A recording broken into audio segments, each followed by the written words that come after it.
wabarakatuh. Perkenalkan, nama saya Ulfiani dari Prodi Budidaya Perairan dengan NIM S309201921011. Di sini saya akan mempresentasikan materi sejarah mikrobiologi yang memiliki 3 periode, yaitu periode awal, periode keemasan, dan periode modern. Pertama-tama, saya akan menjelaskan periode awal, yaitu Zacharias Janssen dan Anthony van Leeuwenhoek menemukan bahwa ada makhluk mikroorganisme yang dapat dilihat dengan menggunakan alat mikroskop buatannya sendiri. Sebenarnya beliau bukanlah ahli mikrobiologi, tetapi beliau hobi dalam membuat mikroskop. Setidaknya ada 250 mikroskop yang dibuat oleh beliau, sehingga pembesaran 200-300 dari mikroskop tersebutlah mikroorganisme ditemukan. Namun dalam perkembangannya, periode awal ini terjadi banyak perdebatan dalam hal teori-teori tentang awal kehidupan setelah ditemukannya mikroorganisme tersebut, seperti teori abiogenesis dan teori biogenesis. Yaitu teori biogenesis adalah berpendapat bahwa makhluk hidup berasal dari benda mati yang dicetuskan oleh Aristoteles dan dikembangkan oleh John Needham dengan melakukan eksperimen, dan beliau berpendapat bahwa benar makhluk hidup itu berasal dari benda mati yang disebut seperti di teori abiogenesis. Akan tetapi banyak para ahli yang membantah, seperti Francisco Redi dan Louis Pasteur. Mereka semua melakukan percobaan, akan tetapi hanya percobaan Louis Pasteur yang membantah dan dapat diterima oleh masyarakat pada umumnya, sehingga runtuhlah teori abiogenesis yang bertahan ribuan abad. Yang terakhir adalah teori kuman penyakit, di mana teori ini menyatakan bahwa mikroorganisme dapat menyerang organisme lain dan menyebabkan penyakit yang memang dari mikroorganisme. Penyebab penyakit telah ditemukan sebelumnya pada percobaan Pasteur dan dipertegas dengan percobaan Robert Koch, di mana beliau ini merupakan ahli fisika yang telah menemukan bakteri yang berbentuk batang yang terdapat pada darah domba yang terinfeksi penyakit.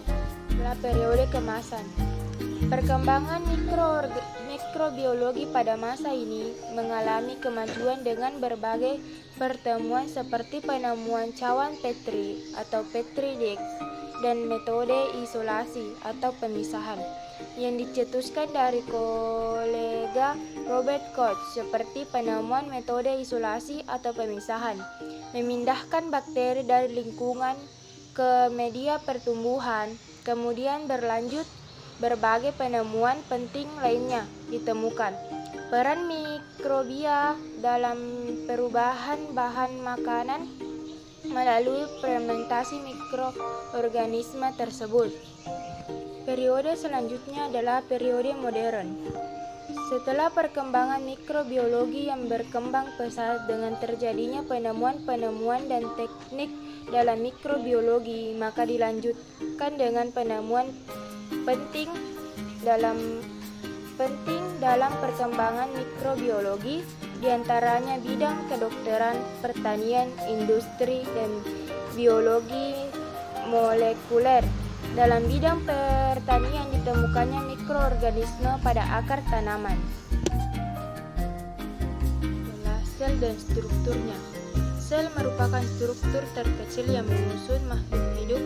Makhluk hidup sendiri terdiri dari manusia, tumbuhan, hewan, jamur, amuba, dan bakteri.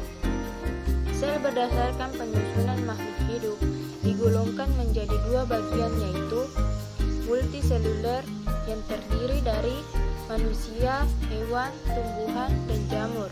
Dan multiseluler disebut juga dengan banyak sel, sedangkan uniseluler yang terdiri dari amoeba dan bakteri adalah makhluk hidup yang tersusun atas satu sel saja. Sel berdasarkan ada atau tidaknya membran inti sel.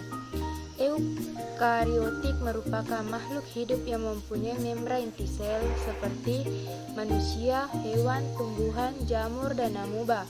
Nanti sel-sel yang ada dalam makhluk hidup tersebut dengan istilah nukleus, sedangkan prokariotik merupakan makhluk hidup yang tidak memiliki membran inti sel seperti bakteri. Membedakan sel hewan dan tumbuhan. Sel hewan dan tumbuhan itu ada bedanya. Jelas bukan hanya warna, tapi perbedaannya adalah kalau sel tumbuhan itu memiliki bentuk yang kaku, karena di tumbuhan itu memiliki perlindungan luar yang disebut dengan sel wall atau dinding sel, sedangkan di sel hewan sendiri tidak kaku karena dia tidak memiliki yang namanya sel wall. Sel wall pada tumbuhan memiliki fungsi untuk berkomunikasi antara selnya. Mereka punya yang namanya plasmodesmata, dan di hewan sendiri dia tidak memiliki plasmodesmata. Jadi untuk berkomunikasi dengan selnya mereka cukup lewat membran sel. Perbedaan yang lain dari hewan dan tumbuhan adalah tumbuhan memiliki sel hijau daun yang disebut dengan klorofil. Organel yang memproduksi klorofil adalah kloroplastik. Berfungsi untuk tempat terjadinya fotosintesis.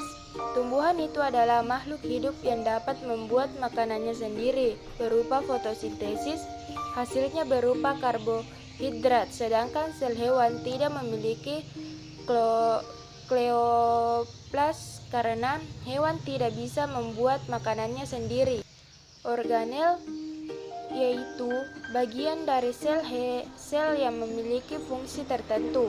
Berikut adalah organel-organel beserta fungsinya, yaitu nukleus berfungsi untuk mengatur seluruh kegiatan sel. Mitokondria berfungsi menghasilkan energi dalam sel tumbuhan dan hewan. Membran sel berfungsi untuk mengontrol keluar masuknya zat. Kloroplas berfungsi untuk membuat makanan berupa karbohidrat pada tumbuhan. Sitoplasma berfungsi untuk tempat beradanya sel tumbuhan dan hewan. Sel wall berfungsi untuk melindungi tumbuhan.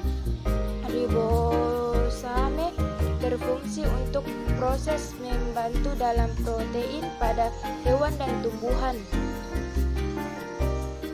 Lisosam berfungsi untuk resesi sel. Badan Golgi berfungsi untuk menyeleksi pada sel tumbuhan dan hewan.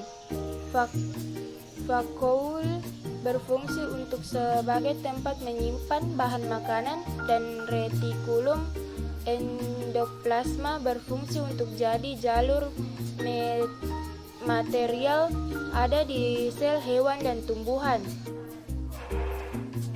Selanjutnya adalah mikroorganisme bakteri, jamur, alga, dan virus. Mikroorganisme pertama adalah bakteri. Bakteri adalah organisme prakaryoto. Dia secara sel lebih sederhana daripada eukaryoto. Ciri khas bakteri adalah dinding selnya yang terdiri dari peptidoglikan yang terletak di luar membran sitoplasmik. Penggolongan bakteri terdiri dari bakteri gram negatif, bakteri gram positif, dan bakteri tidak berdinding sel. Bakteri berproduksi secara lewat pertukaran materi genetik dan reproduksi aseksual. Pertukaran materi genetik dilakukan lewat konjugasi, transformasi, dan transduksi, sedangkan reproduksi aseksual dilakukan dengan membelah binar. Mikroorganisme selanjutnya adalah jamur. Jamur mikroskopis, yaitu yang dimana jamur ini hanya bisa dilihat dengan menggunakan mikroskop karena jamur ini bersifat umum seperti jamur merang. Jamur kuping yang biasanya kita makan. Struktur jamur tersebut dari komponen hifa. Hifa adalah struktur yang menyerupai benang halus yang tersusun dari dinding berbentuk pipa. Morfologi jamur dibedakan menjadi 3 kelompok, yaitu kamif, kapang, dan fungi bertubuh buah. Penggolongan jamur dibedakan menjadi 2, yaitu jamur bersekat dan tidak bersekat. Hifa, jamur dapat berproduksi secara seksual dan aseksual. Mikroorganisme selanjutnya adalah virus. Virus adalah agen infeksi berukuran kecil yang berproduksi di mana sel inang yang hidup. Struktur virus terdiri dari asam nukleat berupa RNA dan DNA maupun tidak keduanya. Proses reproduksi virus terdiri dari 5 tahap, yaitu absorpsi, penetrasi, sintesis, pemantangan, dan lisis. Mikroorganisme selanjutnya adalah alga. Alga adalah sekumpulan organisme autotrof maupun heterotrof yang tidak memiliki organ dengan berbeda fungsi yang nyata. Alga memiliki ukuran yang beragam, seperti flagellum memiliki sifat uniseluler dan multiseluler. Mempunyai dinding sel. Penggolongan alga berdasarkan adanya pigmen fotosintesis. Alga bereproduksi aseksual dan seksual atau keduanya. Reproduksi aseksual pada alga dilakukan dengan cara membelah diri, fragmentasi, dan membentuk spora aseksual. Cara membelah diri hanya dilakukan alga dan fragmentasi hanya dilakukan oleh koloni alga, misalnya Oscillatoria dan Cleocapsa. Adalah fungi. Jamur termasuk dalam diviso Mycota. Mycota berasal dari Mycetes, Yunani, artinya fungi. Karakteristik jamur. Jamur merupakan organisme eukariotik. Eukariotik tersebut merupakan organisme yang memiliki membran inti sel. Jadi, jamur dari segi ada tidaknya membran inti sel. Jamur termasuk organisme eukariotik, sama seperti hewan atau tumbuhan. Kemudian, dalam jumlah sel penyusun tubuhnya, jamur sendiri ada 2, yaitu multiseluler dan uniseluler. Jamur tidak berklorofil, makanya jamur tidak dikategorikan sebagai tumbuhan, tapi tersendiri. Karena tidak berklorofil, maka jamur tidak bisa membuat makanannya sendiri. Di dinding jamur tersusun kitin. Jamur berorganisme autotrof. Dia termasuk organisme kemeheterotiof yang tidak bisa membuat makanan sendiri, tapi dia bisa memanfaatkan senyawa-senyawa kimia yang ada di sekitarnya. Jamur termasuk organisme aerob, di mana di dalam pertumbuhan jamur butuh oksigen dan habitat alaminya di air dan tanah. Istilah untuk menyebut jamur mushroom, di mana mempunyai tubuh dan payung. Yerts merupakan jamur yang berdasarkan jumlah penyusun selnya, termasuk di dalam jenis seluler dan banyaknya itu mikroskopis. Mold berbentuk seperti benang. Morfologi mushroom memiliki phylums atau cap atau tudung universal, vertebrates atau worms atau kulit tudung, dan memiliki lamella, cincin, batang, cawan, dan misela. Morfologi mold memiliki hifastolon, hifarhizioid, atap perkembangbiakan yaitu spora dan sporagiofor atau tangkai. Perkembangbiakan fungi ada dua macam, yaitu spora aseksual dan spora seksual. Spora aseksual disebut vegetatif, jadi tidak ada pertemuan antara gamer baik itu jantan atau betina, sedangkan spora seksual itu dia peleburan gamer. Klasifikasi fungi: Zygomycota, Ascomycota, Basidiomycota, dan Deuteromycota. Klasifikasi keempat fungi adalah berdasarkan reproduksinya, yaitu Zygomycota, reproduksi seksual zygospora, dan aseksual spora. Ascomycota, reproduksinya seksual atau ascospora, dan aseksual atau conidiaspora. Basidiomycota, reproduksinya seksual atau basidiospora dan aseksual conidiaspora. Dan Dexteromycota, reproduksinya seksual tidak ada dan aseksual sporagiospora. Manfaat fungi. Fungi bisa dimanfaatkan untuk makanan atau produksi bioteknologi.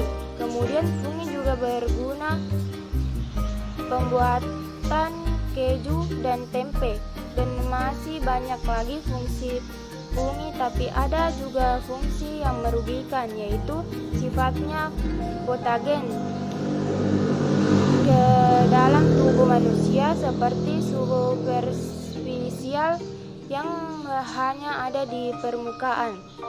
Sistemik masuk ke dalam tubuh seperti spesies Candida yang strukturnya adalah ragi, hifa, dan pseudohifa. Adalah alga dan protozoa.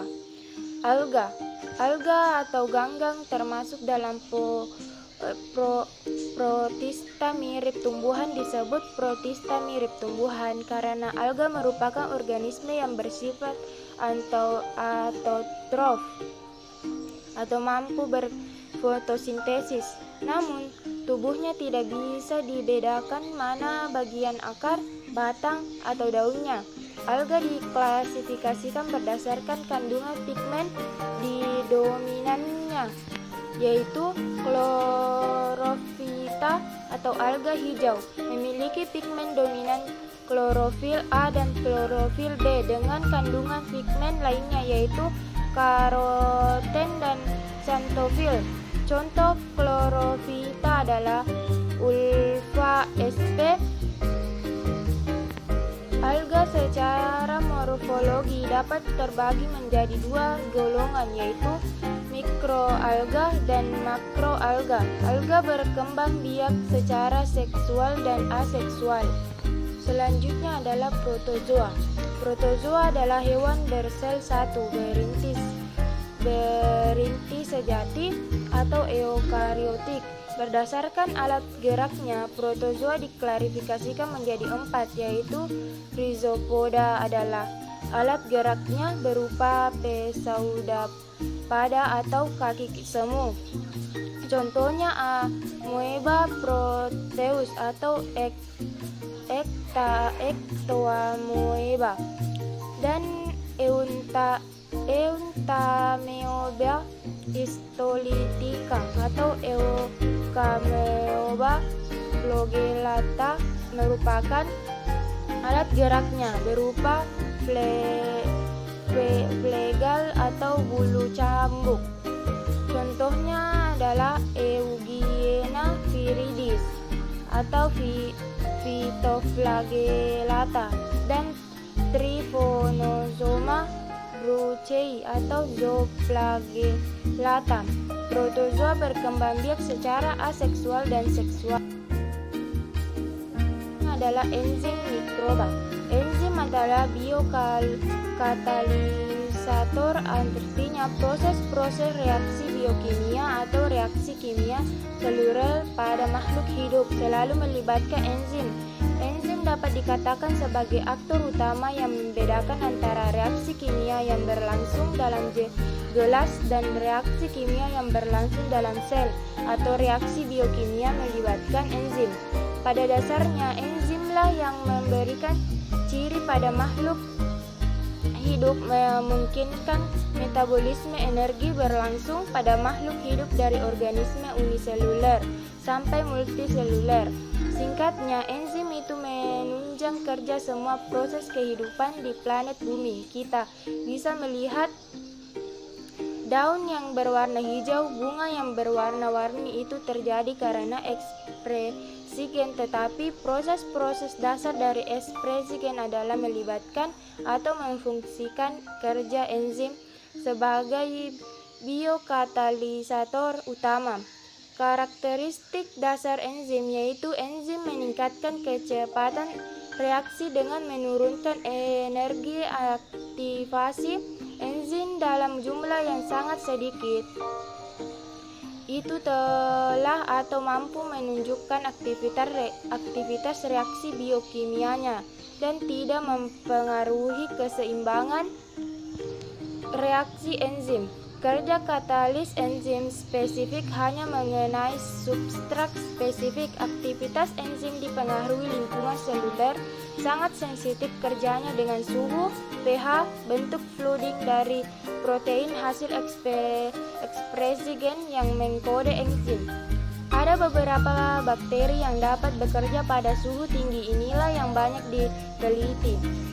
Enzim bekerja pada rentan pH 6-8. Enzim bekerja membutuhkan koenzim dan kofaktor yang bisa diperoleh dari makanan yang kita makan pada manusia. Dibentuk berdasarkan mekanisme dogma genetik dan berikut enzim ada dua berdasarkan tempat, yaitu endoenzim dan exoenzim. Enzim bekerja sangat spesifik. Sebagian besar enzim bekerja secara khas, yang artinya setiap enzim hanya dapat bekerja pada satu macam senyawa kimia atau reaksi kimia. Hal ini disebabkan perbedaan struktur kimia tiap enzim yang bersifat tetap. Model kerja enzim pada lintasan metabolik adalah dengan membentuk kerja enzim pada lintasan metabolik yang linearnya adalah fase 1 glikolisis, divergen adalah fase 1 dan 2 glikolisis, shear adalah siklus Krebs, siklus Calvin, dan siklus urea. Konvergen adalah biosintesis, purin dan pirimidin. Lintasan biosintesis atau anabolisme melibatkan lintasan pater enzim yang lebih kompleks. Struktur enzim pada umumnya tersusun dari protein. Protein penyusun enzim dapat berupa protein sederhana atau protein yang terikat pada gugusan non-protein. Banyak enzim hanya terdiri atas protein dan terdiri atas 500 sampai 1000 asam amino. Struktur dasar enzim ada Kofaetor ada tempat aktivitas katalitik, dan koenzim berbentuk holenzim dan apoenzim. Mekanisme kerja dasar enzim ada dua: teori umum, teori induktif dan teori Locke. Prinsip dasar industri fit adalah tidak terlalu memperhatikan bentuk site katalitisnya. Ada industri dari substrat terhadap site katalitiknya. Beda dari teori Locke yang harus cocok seperti gembok dan kunci. Jika tidak cocok, tidak akan terbuka pintunya, dan hipotesis tentang kerja enzim ini dapat diterima, tapi contoh glukosa dan fruktosa kalau dipisahkan oleh enzim yang memecah disakarida ini sama dengan industri fit. Mekanisme kerjanya dan artinya akan membentuk produk.